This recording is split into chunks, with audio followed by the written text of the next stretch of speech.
ఓం నమః శివాయ.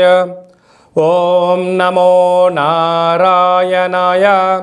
ఓం శ్రీ స్వర్ణాకర్షణ కాళభైరవాయ నమో నమః. ఓం శ్రీ నరదృష్టి నివారణ కాళభైరవాయ నమో నమః. ఓం గణానాం త్వా గణపతిగుం అవామహే కవిం కవేనాపవస్రవస్తవం జ్యేష్ఠరాజం బ్రహ్మణస్వత ఆన శృణ్వన్నోతభిస్సీదసాదనగం శ్రీమహాగణాధిపతయే నమః. ఓం ఆదిత్యాయ సోమాయ మంగళాయ బుధాయ చ గురుశుక్రశనిభ్యశ్చ రాహవే కేతవే నమో నమః. హరి ఓం. మా ఛానల్కి స్వాగతం. చూస్తున్న వీక్షకులకు ప్రేక్షకులకు ప్రియ కాళభైరవ భగవద్బంధులకి స్వాగతం పలుకుతూ మమ్మల్ని ఎంతగానో ఆదరిస్తూ ఉండబడినటువంటి ప్రియ సోదరి మనులకు అందరికీ, సనాతన ధర్మ సంరక్షకులకు అందరికీ కూడా నూతన తెలుగు ఉగాది పండగ శుభాకాంక్షలు.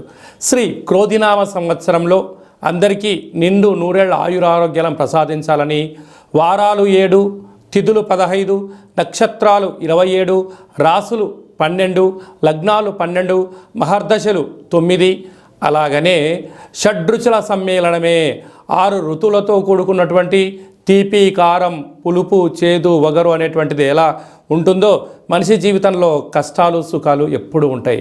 ఎవరి జీవితంలో కూడా ఎప్పుడు కూడా పూర్ణిమ శాశ్వతం కాదు, అమావాస్య అనేటువంటిది ఎప్పుడు అడ్డంకి కాదు అని చెప్పి గుర్తుపెట్టుకోవాలి.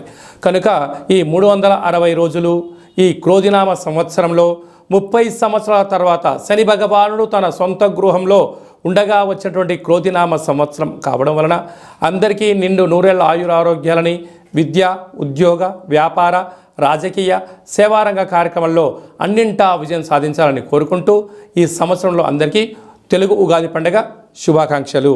ద్వాదశ రాశిలో గ్రహ గమనాన్ని ఒకసారి వీక్షింపచేద్దాం. మేషరాశిలో గురు సంచార స్థితి, కన్యరాశిలో కేతు భగవాను సంచార స్థితి, కుంభరాశిలో శనిచర స్వామివారు స్వక్షేత్ర సంచార స్థితి, మీనరాశిలో రాహు సంచార స్థితితో ద్వాదశ రాశిలో గ్రహ గమనాలు ఈ విధంగా ఉన్నాయి.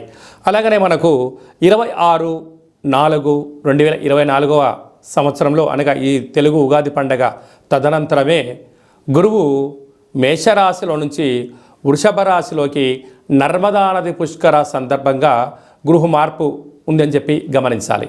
ఈ క్రోధినామ సంవత్సరానికి అధిపతి రాజు అంగారకుడు.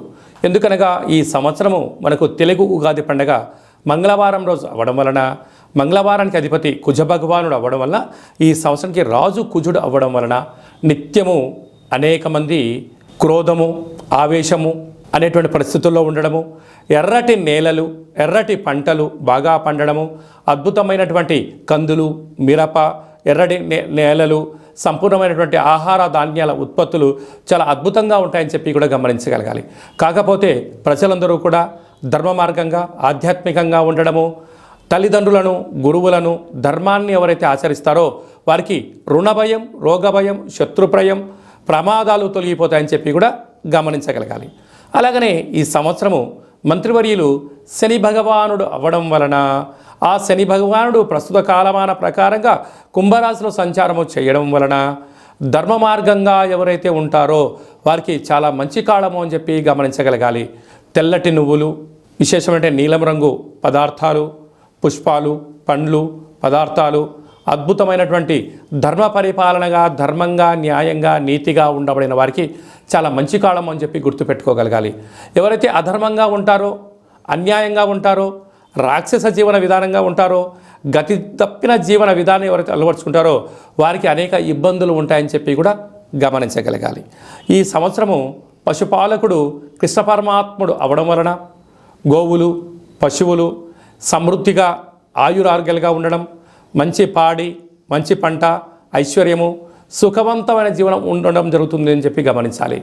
కాకపోతే ఈ సంవత్సరము శుక్రుడు అనేక రకాలమైనటువంటి ప్రభావం అధికంగా ఉండడం వలన అనేక మంది నిత్యము రోజు నూతన వస్త్రాలకు, బంగారు ఆభరణాలకు, వజ్ర వైడూర్యాలకు, విలాసవంతమైన జీవితాలకు, ఆధ్యాత్మిక తీర్థయాత్ర కార్యక్రమాలకి మొగ్గు చూపడం జరుగుతుంటుంది. కాకపోతే విచక్షణారహిత జీవితాన్ని పొందడానికి, మద్యమత్తు మాంసాల జీవితాన్ని పొందడానికి ఎక్కువ మంది మక్కువ చూపించే పరిస్థితి ఉంటుంది. కనుక దయచేసి అలా వెళ్లకుండా ఆధ్యాత్మికమైన చింతనతో మీరు ఉండగలిగితే ఈ సంవత్సరము అందరికీ పట్టిందల్లా బంగారం అయ్యేటువంటి యోగ్యత కనపడుతుందని చెప్పి గమనించాలి. శ్రీ క్రోధినామ సంవత్సరంలో కుంభరాశి వారికి ఎలా ఉండబోతుందో ఈ వీడియోలో సవివరంగా సంపూర్ణంగా తెలుసుకుందాం. కుంభరాశిలో ఏ నక్షత్రాలు వస్తాయనగా ధనిష్టా నక్షత్రంలోని 3వ పాదం, 4వ పాదం, శతభిష నక్షత్రంలోని 4 పాదాలు, పూర్వాభాద్ర నక్షత్రంలోని 1, 2, 3 పాదములు కలిపితే కుంభరాశి. కుంభరాశి యొక్క అధిపతి శని భగవానుడు. వీరు ఈ సంవత్సరం ఆదాయ వ్యయాన్ని మనం పరిశీలించినట్లయితే ఆదాయం 14, వ్యయం 14. అంటే ఎంతైతే అవసరాలు ఉన్నాయో అంతే ధనం వీళ్ళు సంపాదించబోతున్నారు. శ్రమకు తగ్గ ఫలితం వీరి సొంతం కాబోతుంది. స్థిరాస్తులు, చరాస్తులు వీరి సొంతం కాబోతున్నాయి. అలాగే రాజ్యపూజ్య మారు, అవమానం 1. రాజకీయాల్లో రాణించాలి అనుకుంటున్న వారందరికీ కూడా చాలా మంచి కాలము అని చెప్పి మీరు గమనించగలగాలి.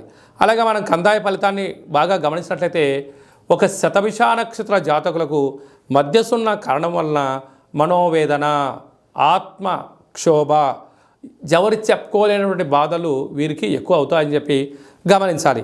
ఈ సంవత్సరము మంత్రివర్యులు శని భగవానుడే అవ్వడం వలన నిత్యము ప్రపంచంలో కరువులు, కాటకాలు, ఇబ్బందులు, ప్రమాదాలు, జలగండాలు, అగ్ని ప్రమాదాలు అనేకంగా పొంచి ఉన్నాయి. కనుక కుంభరాశి యొక్క అధిపతి శనైశ్వర స్వామివారు 30 సంవత్సరాల తర్వాత తన సొంత ఇంట్లో ఉండగా వచ్చినటువంటి ఈ యొక్క సంవత్సరం అవ్వడం వలన నిత్యము ఆధ్యాత్మిక చింతన, ధర్మ మార్గంగా ఉండడం, గోవులకు, పక్షులకు దానం చేయడము, మీ జన్మ నక్షత్రం రోజున అష్టమి, అమావాస్య, పూర్ణిమ తిథి ఎందున దూరావాయు జల ప్రయాణాలు పెట్టుకోకపోవడం, ధర్మంగా ఉండడం వలన వీటన్నిటినీ అధిగమించే ప్రయత్నం అవుతుంది.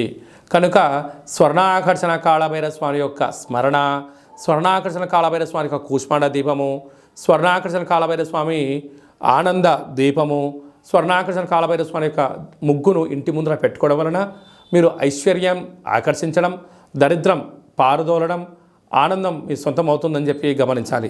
సాఫ్ట్వేర్ ఉద్యోగస్తులు, హార్డ్వేర్ ఉద్యోగస్తులు, సినిమాలు, యూట్యూబ్లు, వాట్సాప్లు, ఫేస్బుక్లు నడిపించే వారందరికీ, సాంస్కృతిక కార్యక్రమాల వారికి, వ్యవసాయ సోదరీమణులకు చాలా మంచి కాలము అని చెప్పి గమనించాలి.